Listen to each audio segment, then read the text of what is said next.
Welcome to the check-in. I'm Dave Davis, and I am your temporary host.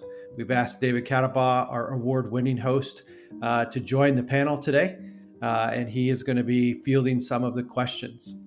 As you can imagine, if you're a regular listener to our podcast, these past few weeks have been filled with many, many questions. Questions by us and questions by you.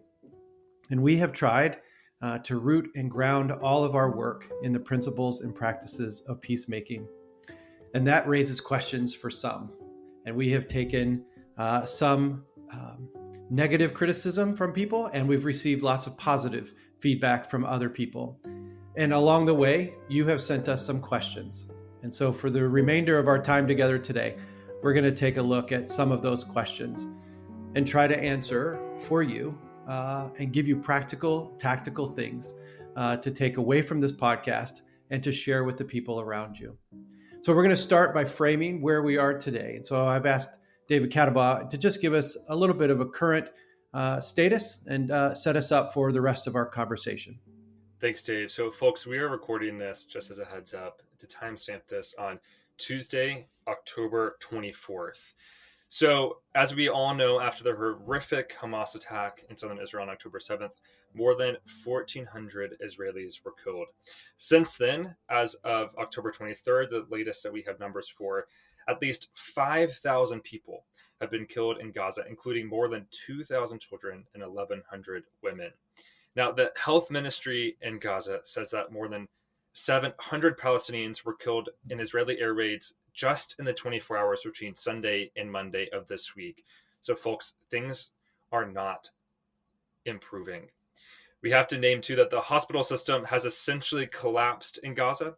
2/3 of all healthcare facilities have stopped functioning due to damage from airstrikes and a lack of fuel to run generators due to the Israeli siege, which has cut off all food, water, medicine, and fuel from the Strip.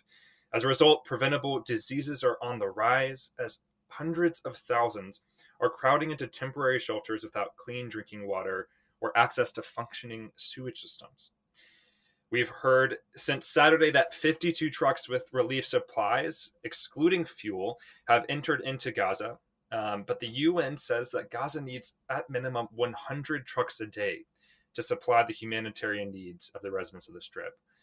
Essentially, folks, we're watching a really horrific humanitarian catastrophe unfold before our eyes. Now, meanwhile, Hamas has released just 4 of the more than 220 Israelis it abducted and have held hostage in Gaza since October 7th, and about 100 Israelis are still missing. And Hamas and other Palestinian militant groups have continued to launch rocket attacks against both military and civilian targets in Israel. Israeli Prime Minister Benjamin Netanyahu has called the destruction of Hamas a condition for ending this war, as Israeli troops amass on the border with Gaza and prepare for a ground invasion. Now, let us be clear. This is how we got here and not how we get out. Lasting security for Israelis cannot come at the expense of mass human suffering and catastrophe for Palestinian civilians. We need a ceasefire now, an end to the unjust illegal siege of Gaza, a safe return of all hostages, and a transformation of the underlying structures of conflict and injustice that brought us here. There is no other way out of this. We cannot bomb or rocket or abduct or siege our way to peace. We've tried this before. We need the moral courage and the moral imagination to consider another way, one where Palestinians and Israelis both enjoy their basic human rights, where perpetrators of war crimes are held accountable, and where the international community stands behind the possibility of mutual flourishing, justice, and peace.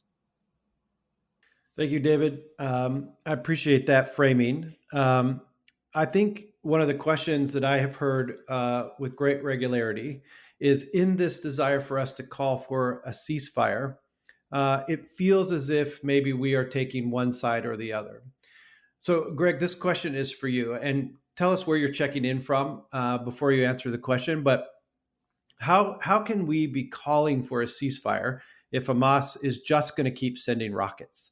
I think the counter question to that is, isn't a ground invasion the only way to stop the rockets from falling? How would you respond to that? Well, greetings from New York City. I'm at home this week. First, we have to say what a ceasefire is. A ceasefire requires two parties to stop firing. A ceasefire is not an end, it's not an answer. For us at Telos, we believe it's the next step. Israel and Hamas have engaged in various escalated conflicts at points in their history since Hamas was founded in the late 1980s. And they've engaged in ceasefires before, just as Israel has engaged with ceasefires with Hezbollah. So ceasefire is not the answer. It's the next step. If we're talking about ground invasion, I've got news for you. One, this is mission impossible for Israel. Almost all our generals, some of them publicly, U.S. generals are saying this right now, that there's no way out through a ground invasion. More importantly, and maybe this is another question that you want to ask later, but I think it's not only going to not achieve the objectives, this is going to make matters much worse. We are stepping into a trap if we're supporting a ground invasion right now. 9/11, the whole rationale was to draw us in. This is something that Hamas and its backers planned for a long time. And of course, they knew what the Israeli response would be. Ground invasion isn't going to bring anyone home. It might bring a few people home, but it's going to meet incredible destruction on the ground. And we're stepping into a trap.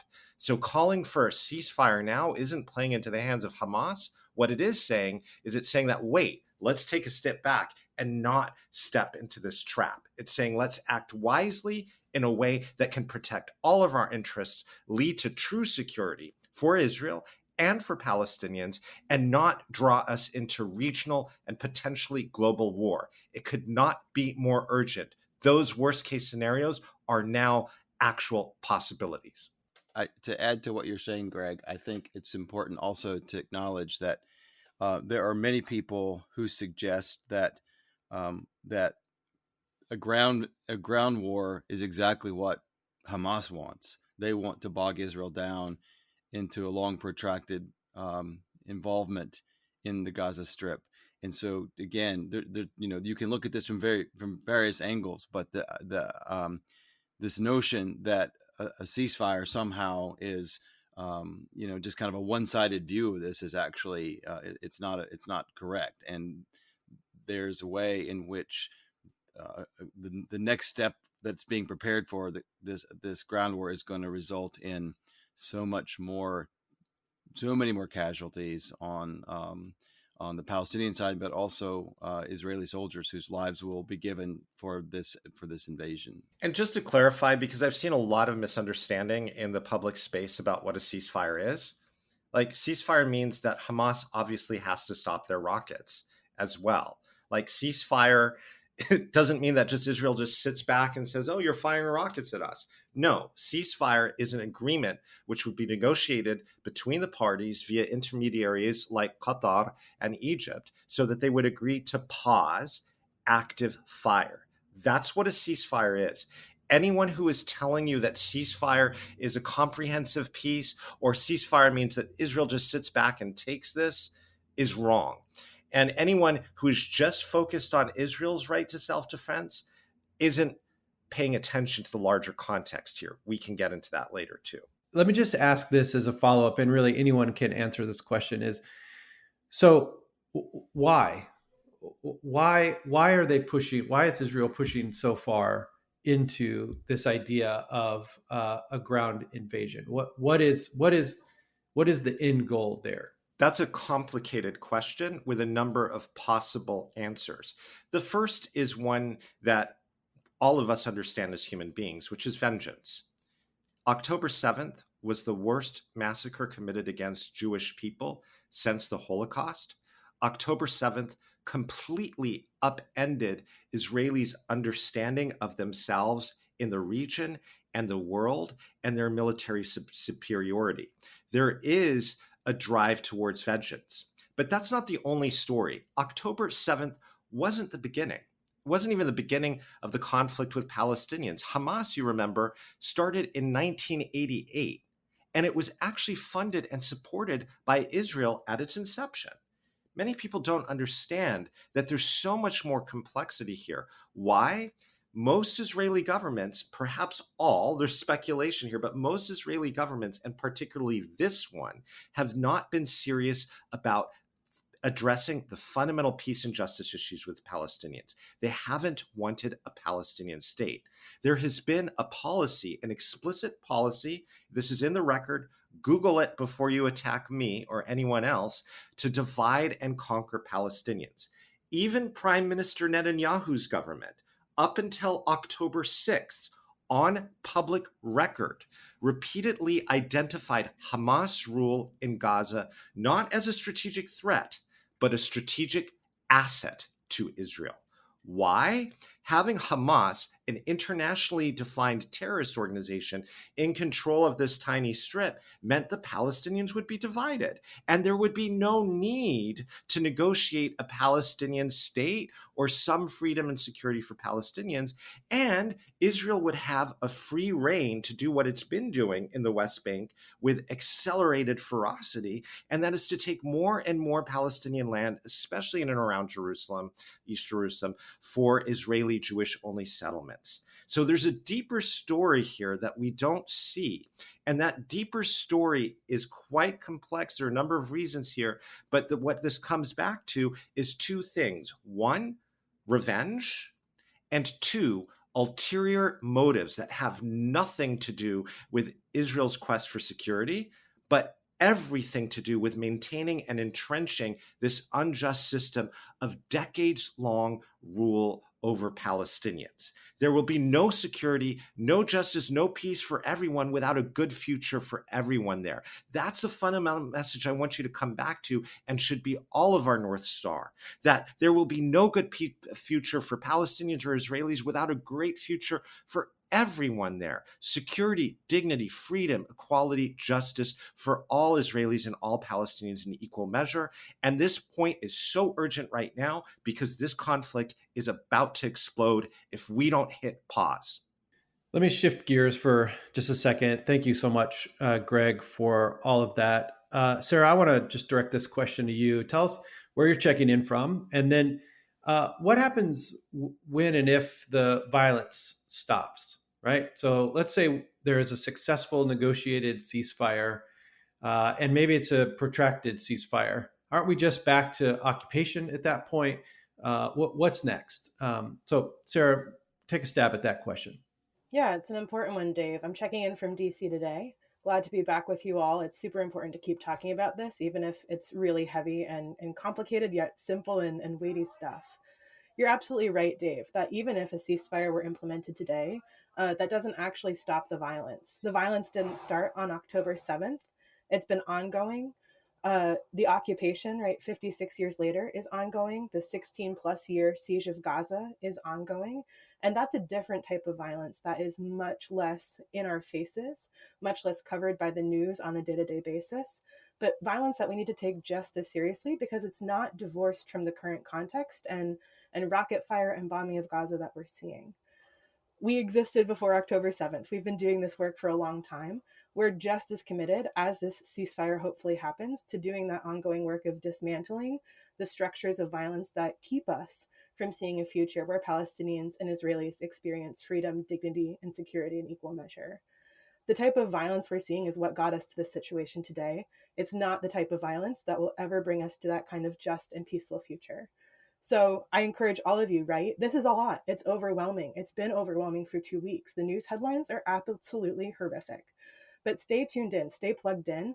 Our work doesn't end if we get a ceasefire, if hopefully when that happens, it continues. It doesn't start, right? This work has been ongoing. So we hope that all of you continue to tune in and pay attention to that type of deeper underlying ongoing violence that's just as horrific, but in a different scale, in a different way. But just as important to combat if we're serious about working for that future for Israelis and Palestinians. And I want to add on to this point, Sarah, of what you're saying of paying attention. And that's also to say that your voice matters right now. What you do, what you say, the way you advocate matters. It's making a difference. We know that the number of aid trucks that have entered Gaza is woefully inadequate. 52 since Saturday, and we need 100 a day. This is a really dire situation, folks. But Israeli ministers have said that the only reason they allowed those aid trucks to go in is because of pressure from the American government. The way that we are advocating and pushing for the first step, just addressing this humanitarian catastrophe, is showing that our voice matters. The way our government interacts, the influence that it has in the region is profound, folks. We have to recognize that opportunity, that agency to be a part of the transformation of this violence, not just to help de-escalate and end this escalation, but to also transform, as Sarah is saying, these underlying structures to get us to a future where everyone can have what they need to flourish, where Israelis and Palestinians can have security, dignity, and freedom in equal measure. So keep using your voice. It took us months to step into the 9/11 trap. Somehow, already Israel stepped into this trap in hours. This was a surprise attack. They didn't know this was coming, and suddenly they know how to root this out. Obviously, that is beyond credulity. What I want you to know in this moment is that the stakes could not be higher, but your voice has so much power, as DCAT just said. And particularly if you're listening to this podcast. Why? Why is our government taking a slightly different stance right now? Part of this is geopolitical. The Middle East has been sort of this intersection of all of these proxy wars, these big geopolitical interests trying to control oil and access to oil. We all know that. And that's been part of the US administration's analysis and part of the reason for our alliance with Israel. There's a number of other reasons as well. But part of the reason why the Biden administration and our politicians, 100 US senators, agreeing on a resolution on this, that's almost unheard of on any substantive matter, is because politicians, guess what, are politicking. They're looking at an electoral analysis right now. And Democrats in particular, Biden going into this next election cycle right now, he's taking for granted progressives, some of whom have been terrible in the response to October 7th, let's name that. He's taking into account that progressives, Black, brown, indigenous people, LGBTQ Americans, all of these folks on the left, he's got them when facing Trump. What he's trying to do is he's trying to keep his centrist, quote, centrist coalition and persuade persuadables, many of whom are evangelical Christians, in quotes, people who come from these non-denominational Christian backgrounds, who he presumes to be pro-Israel. Why I'm bringing this out, I hate the fact that we're talking about electoral politics in the face of one of the gravest human rights violations we have seen and one of the most dangerous moments in world history of our life.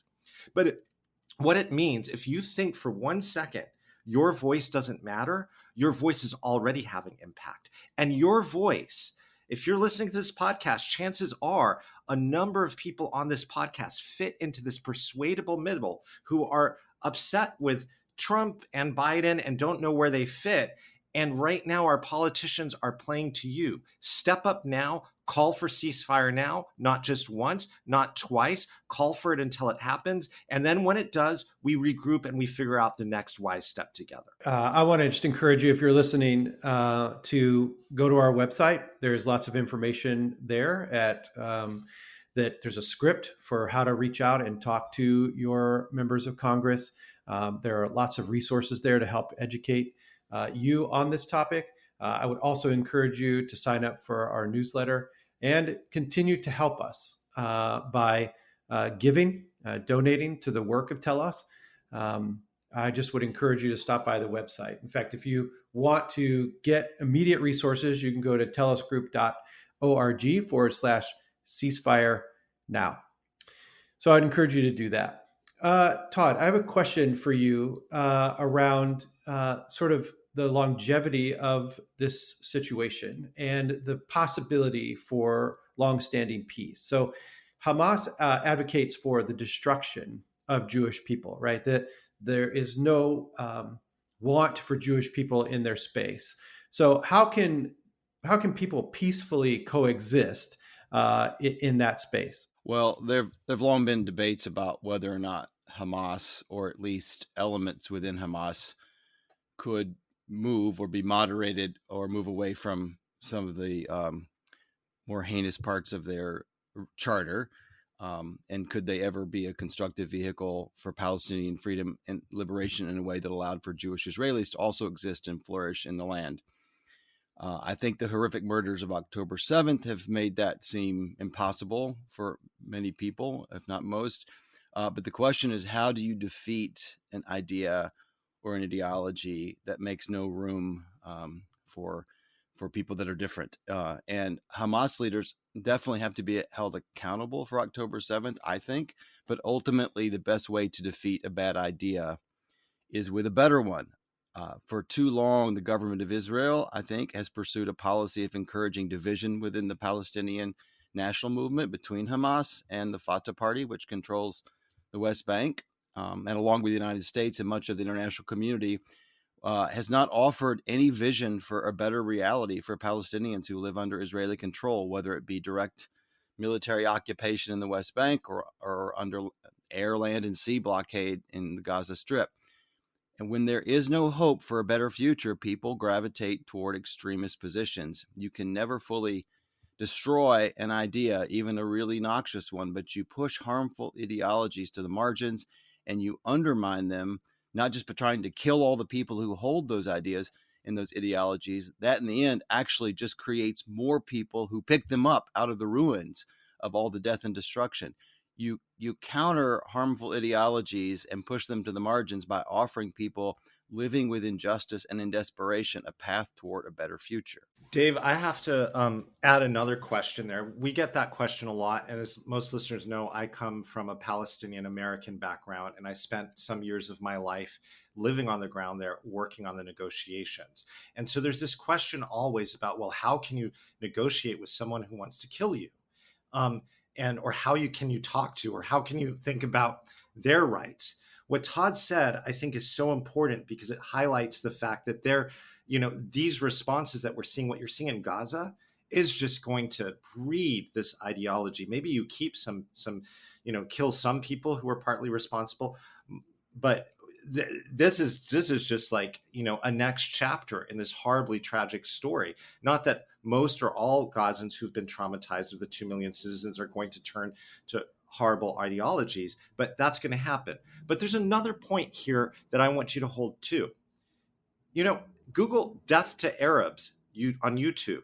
You'll see videos for years and decades at Israeli soccer matches of thousands of people chanting death to Arabs.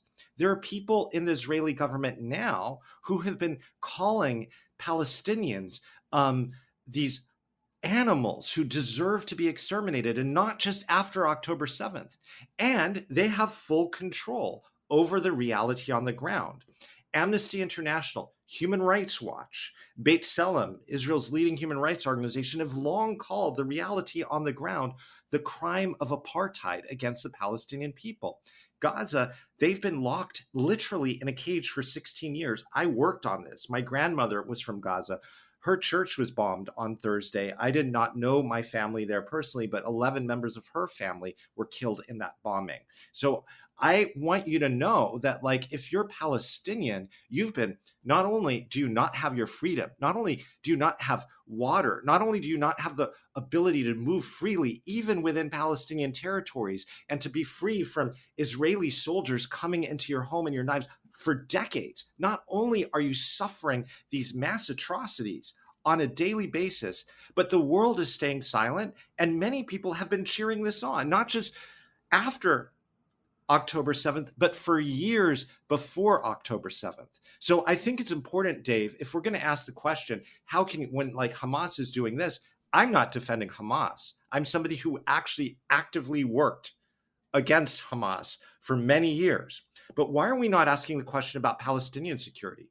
Why are you not saying oh, well, Palestinians, you get a blank, you pass, you don't need to talk to Israelis, because there's these segments, not all Israelis, obviously, but some segments of Israeli society who happen to be in power now, who've been trying to kick you off your land and calling you vermin and saying you don't have the right to exist, and have been looking for every excuse to do that. No, these kinds of questions, they are questions that point us towards more death and destruction. They do not point us towards mutual flourishing.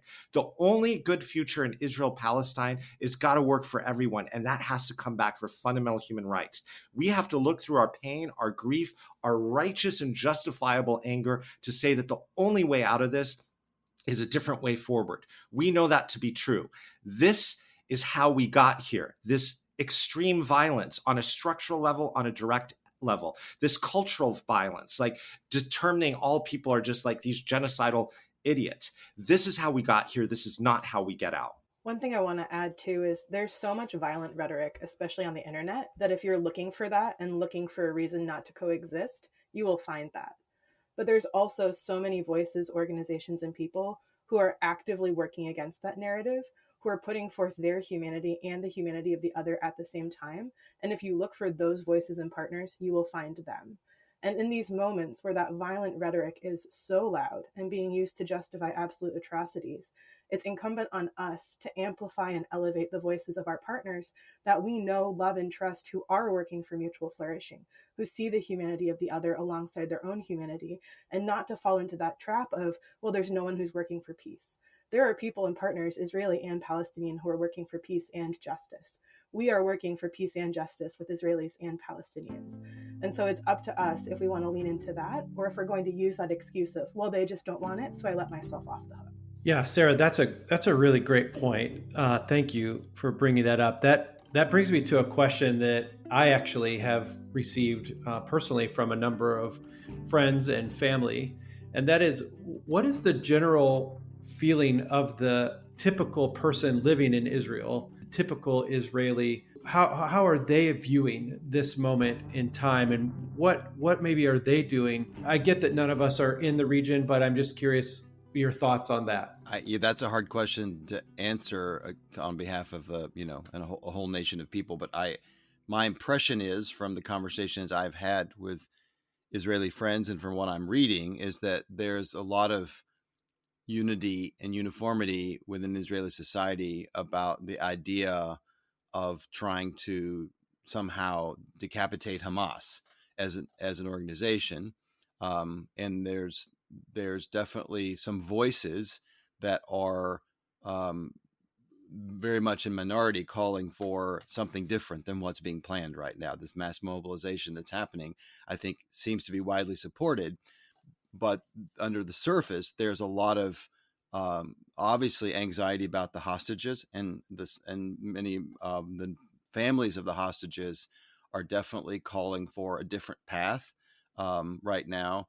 There's a lot of underlying animosity toward Netanyahu himself and toward the government that they feel took their eye off the ball in one respect, and in pursuit of an ideological project in the West Bank in terms of trying to seize Palestinian land and harass Palestinian communities, a subtler ideological project that had its unprecedented access to power in the Netanyahu government, that they were focused on those things and focus on this judicial package that had so threatened Israel's readiness, because so many people, even in the military, were objecting and refusing to come to reserve duties and things like that. There's a lot that's bubbling under the surface that will spill out at some point, and I think that's ultimately going to happen. But we're in that very, very immediate, again, post 9/11 like moment where people there's broad, I think, consensus around the need to be sort of act strong right now. And that very much feels, again, like it did in the United States after 9/11, when there was a really broad bipartisan consensus that supported all the things that we began to do, not as quickly as this has happened, but in the weeks and months and year and a half after 9/11, in which we marshaled forces and engaged in two wars in Iraq and Afghanistan. And I think that's they're in that moment I can see right now. But I have just been talking to a number of Israeli friends who are so distraught by this. So people doing their own thing, trying to still find ways to work collaboratively across different lines, trying to speak out. often being sidelined and criticized for that, certainly not listened to. But we have to, I think, play our role too in helping give voice to those voices, those people. And it's been remarkable how many of the people who were kidnapped or were living or killed living in these villages on the border. Many of these communities were very, what we would call in the Israeli context, left-wing communities, and a number of them were peace activists, including Vivian Silver, who is a hostage there now. But many others were in that and had spent years working against, and then the anti-occupation movement had worked to build, bridges into Gaza and drive people to hospital and things like that. Had done all those sorts of things, and it's so interesting how many of their relatives have been among those coming out and to say that, not like this. This is not how we bring our loved ones home. This is not how we bring peace and security to ourselves and to the region. And those folks most immediately impacted by this, the people again who have lost family members or have hostages that have been taken, are some of those voices that are saying this is not the way, and they need someone to listen to them right now and to give voice to that perspective. Dave, I think part of the challenge in this moment is trying to find, or even wanting to find, an average Israeli or average Jewish response, because those are two very different things. That flattening of the internal diversity of experience, voices, and reactions is part of what enables revenge. What I've been seeing, and I never want to speak on behalf of Israeli and Jewish partners and friends, but what I have been seeing is a real frustration, anxiety, and silencing among those communities of their grief, of their rage, of their calls for accountability, of their hope for hostage returning safely, of the critique of Netanyahu, and this idea of you need to fall in line with the Israeli response, which is we are at war, so why are you worried about internal things? There's a greater enemy. That keeps any society, right, any healthy democracy, from getting to actually think about what a just, measured, accountable, but productive response would be. And so not to critique you or push against what you've just said, but I think leaning into the diversity of responses and voices right now in this moment helps us understand the bigger picture and how we can respond and all of the different needs we need to take into account, much better than trying to think about this is how Israelis are responding and this is how Palestinians are responding, because that flattening quashes creativity and the moral imagination more than it helps us figure out how people in their diversity are processing these intense moments. I want to add, Dave, that we cannot, on this call, really adequately represent Israeli Jewish perspectives, as we've said, but there is something that we can do. And what is absolutely certain for both Israelis and Palestinians, for many, if not most, Jewish people around the world, all of us are experiencing extreme trauma right now. And part of that experience is this shock. Many people are mourning, they're grieving, they feel completely and utterly helpless. And then they're looking at the responses in their communities. For Palestinians, for us, the fact that as an American, my government is cheering this on, and you turn on the media and it's Palestinians aren't even human beings, right? It's beyond shocking. I think for many Jewish people, remember, this was the biggest shock against many Jewish people since the Holocaust. And there were some, we have a diverse team here at Telos in terms of our politics and worldview. I come from a more progressive background. There were some on the progressive left and who just didn't even show any empathy, to what happened on October 7th, which was a massacre. It was the definition of a terrorist attack. What is very clear under international law, and there aren't a lot of things that are so clear, but targeting civilians is always prohibited. And so imagine if you're Israeli or Jewish in this moment, and much of the world is oh, yeah, whatever, or doesn't show any empathy for something like that. So the reason why I'm raising this is that I think all of us have a responsibility, even through our rage, our confusion, and our grief, to try and cultivate humanity. And the one thing that you can do, that we can all do, is not necessarily have opinions, but be present. Be present and just, let people know that you're there. They may not want to respond. I've gotten lots of calls, messages I cannot respond to, and I'm often not in a space to, but I see them and I'm oh, that person cares. I think that's particularly important now for your friends who come from the Jewish community.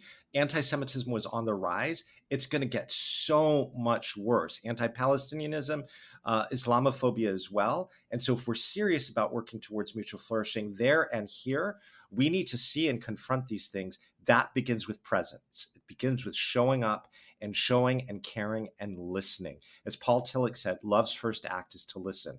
Please love your friends, listen to them now, whatever their politics, they're hurting, they need you. Sarah, I want to go back to what you said, and the reason I asked the question is because that question does have this flattening experience. So I just wanted to thank you for that framing, and that's exactly what I hope people take away from their own questioning around that, their own sort of ideas around that. That it is a very diverse population, and to Greg's point, the only way we're going to know that and understand that is through the idea of proximity, the idea of presence. And so, one of the things I've been encouraging people to do here is to reach out to their friends in the Jewish community, to reach out to friends in the Muslim community or the Arab community or the Palestinian community, and communicate your admiration, communicate your love and your value of their existence and their life. There is so much that we cannot do in this moment. And, if you've reached out to your member of Congress a handful of times, here's something else to do. Something else to do is to reach out to those people in these hurting communities and communicate your love, whether that's through a card, a note. If you live in the Midwest, you're probably going to bring somebody some food, whatever it may be. My encouragement is to do just that, to be in proximity to people and communicate your love. I want to ask a question that I think a lot of people have asked me about, and at first blush, I didn't fully understand what was in this move. But as I've read more about it, I realized that this is a common response. But the U.S. veto against humanitarian aid. David, Sarah, either of you, I'd love to hear your thoughts on the genesis of this, why this was done, what is the expected outcome? I will say, as an American, the veto is incredibly disappointing, but not unexpected. The reason the U.S. gave for vetoing this vote was that it didn't clarify that Israel has a right to defend itself, and that the U.S. wants to let on-the-ground democracy play out a little bit more. But I think it's important to look at the bigger context, especially for folks who don't follow every UNSC vote. The US has pretty much always historically voted against any Security Council resolution remotely critical of Israel. So wasn't holding out a whole lot of hope to see this be different. I think there's a lot more we can unpack there that's not necessarily the most helpful today. But the piece I'll add is this also is an issue that's connected to domestic political will. So our work in the US here, right? Our government will shift in the Security Council or domestically when they see that we are shifting. Not to be anti-Israel, right? That's not what we're about at all. But to say, right, being pro-Israel is to be pro-Palestinian because we're being pro-human rights for all. And so that's part of why we talk about we've imported Israel-Palestine into our domestic politics. It's an election year. There might not be political will to do things that morally we know need to happen. And so I'd encourage you to think about that bigger context and the ways we domestically in the US need to keep advocating in our communities to see that type of political shift happen that hopefully in the future will lead to, I'll just own personally, a different response in the Security Council. And I think, Sarah, that's so important to name, and just to recognize that this UN Security Council resolution was simply to establish a humanitarian pause of the fighting to allow for aid to enter into Gaza. There were a number of amendments that were proposed by Russia that would enforce a ceasefire and condemn indiscriminate attacks from Israel into Gaza. Those were rejected. All that was left was this demand for a humanitarian pause, and that was rejected. Now, I say that to mention that there are so many ways and so many petitions, so many opportunities that we have to continue pushing this message that this is how we got here, not how we get out. There has to be a ceasefire, that we have to address the humanitarian catastrophe that is unfolding before our eyes right now. And if our leaders are not going to stand up with the international community and push this message, that we will have to speak even louder and more consistently day after day until they hear us, right? This is the only way out of this, a transformation of these underlying structures, an end to this humanitarian catastrophe, a safe return of hostages, and a ceasefire now. We can't miss that point. I want to emphasize how much power you have. The Security Council, our act there, as Sarah and DCAT just said, comes back to our domestic politics.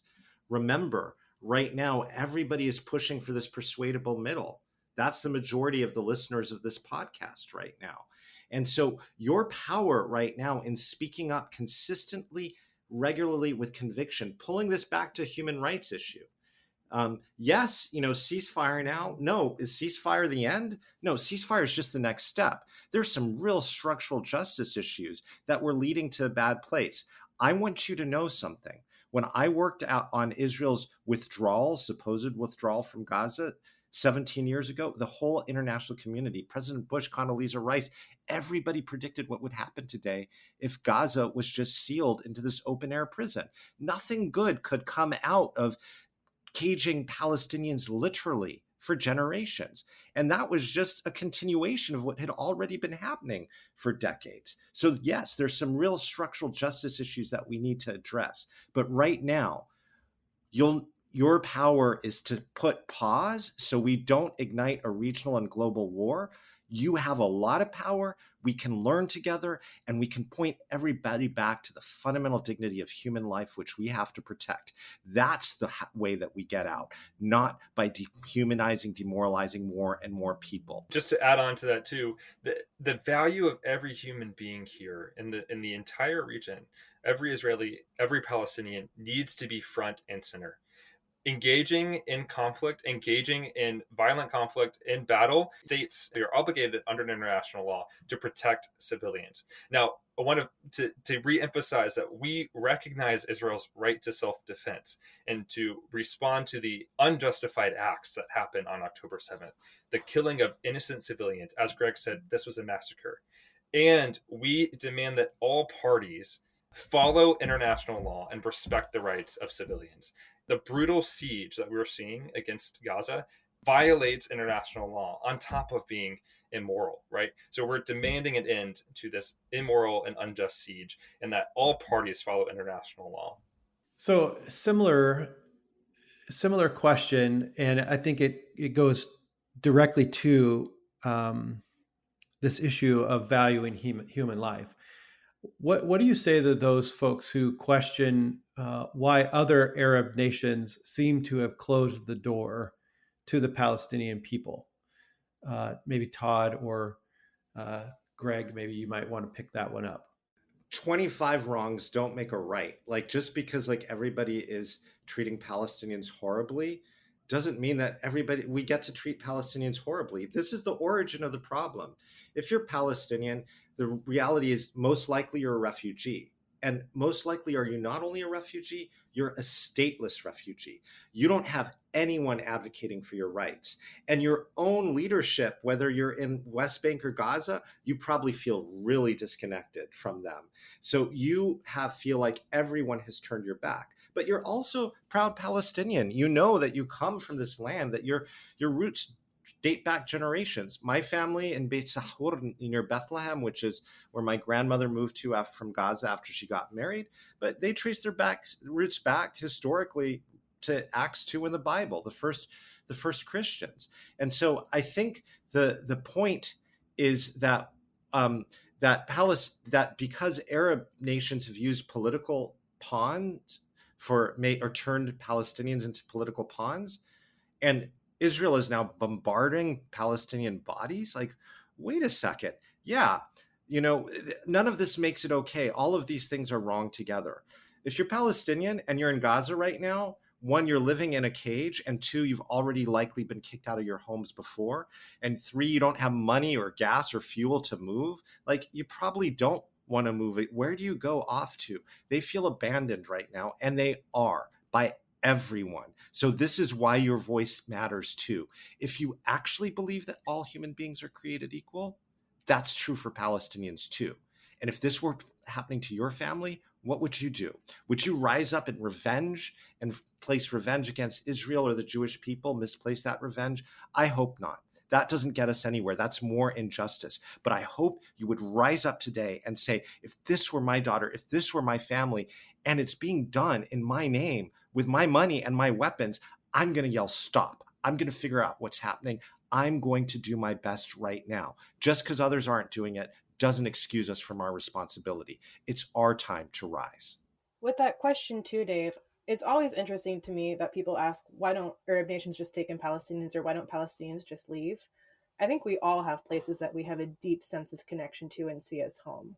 And the thought that any of us would just leave our homes or not care deeply about that is completely divorced from our own sense of self. And the more we can see ourselves in the other, the more we understand that they have those same feelings and connections as we do. I grew up 40 minutes from the Canadian border. If something were to happen, to Vermont and I would need to flee to Canada, I'd want to go back to Vermont. Same language, similar culture, totally different cultural identity.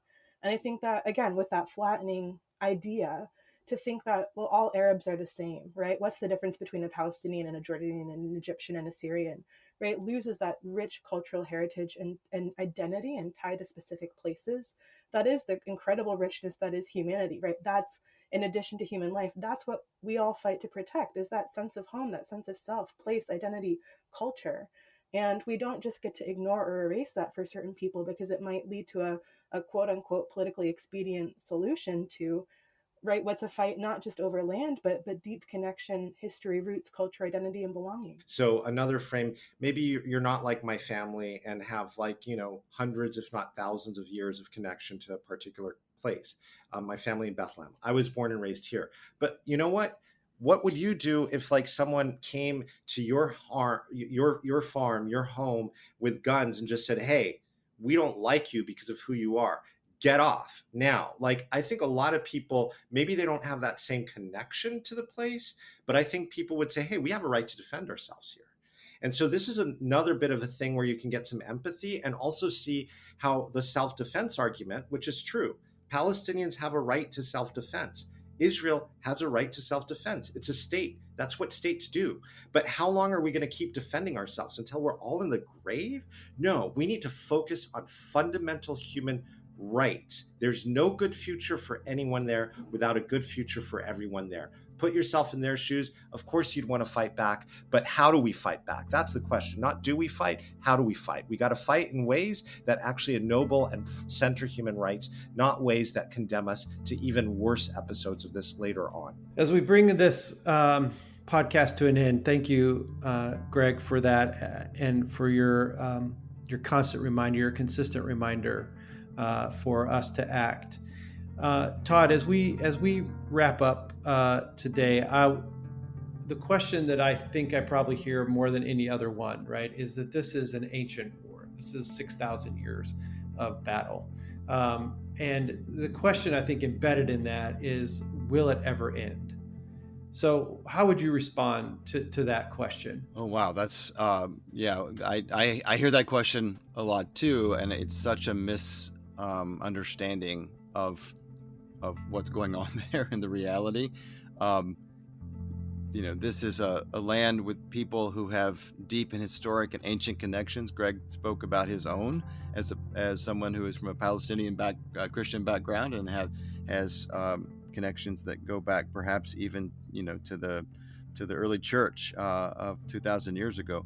Everybody there tends to have these long and historic connections, but this is a modern conflict, and in its origin, it is a modern geopolitical conflict that begins really late 1800s, early 1900s. So if you want to know more about that, you need to check into some of our resources, maybe the Allison course or some other resources that Telos has provided that give a history of the modern context in which this has all happened.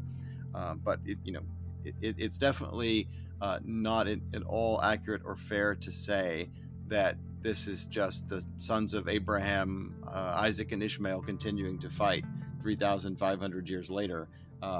That's a very it's a very false notion of what's really happening there, and you have to really put it in the context of what's happened in the last 150 years, and you have to see these two people groups that are there and have their own unique and deep historic connections to the place, but have, a system has been established in which one group of people there has more rights and privileges than the other, and that's a part of the key to understanding why this reality is continuing to persist in this way, and what you have to actually do if you're going to try to bring about honest peace and the flourishing of everyone in the land.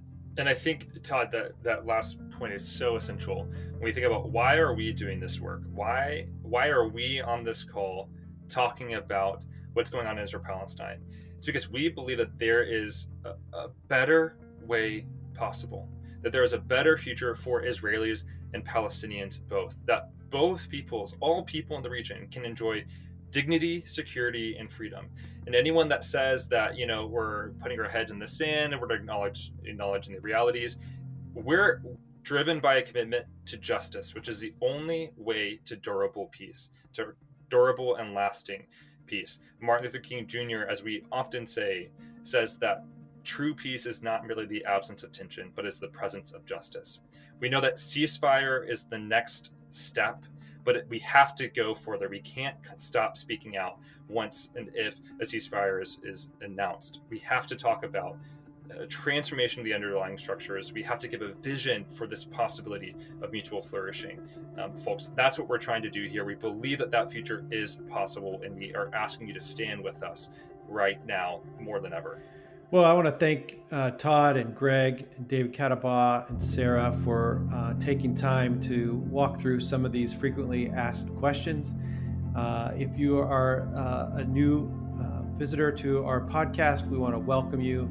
Thank you for listening. We really want to encourage you to stop by our website, telosgroup.org, for lots of resources. Sign up for our newsletter, follow us on Instagram and other social media platforms, and donate. Donate to the work of Telos. The voice that Telos is bringing to this conversation is an important one, and it's needed now more than ever. So I want to encourage you to give. Help us keep this message moving in the right way as we fight for peace in the region. So thank you for listening. Thank you for involving yourself in this conversation, and thank you in advance for all that you will do to bring a ceasefire in the coming days and weeks.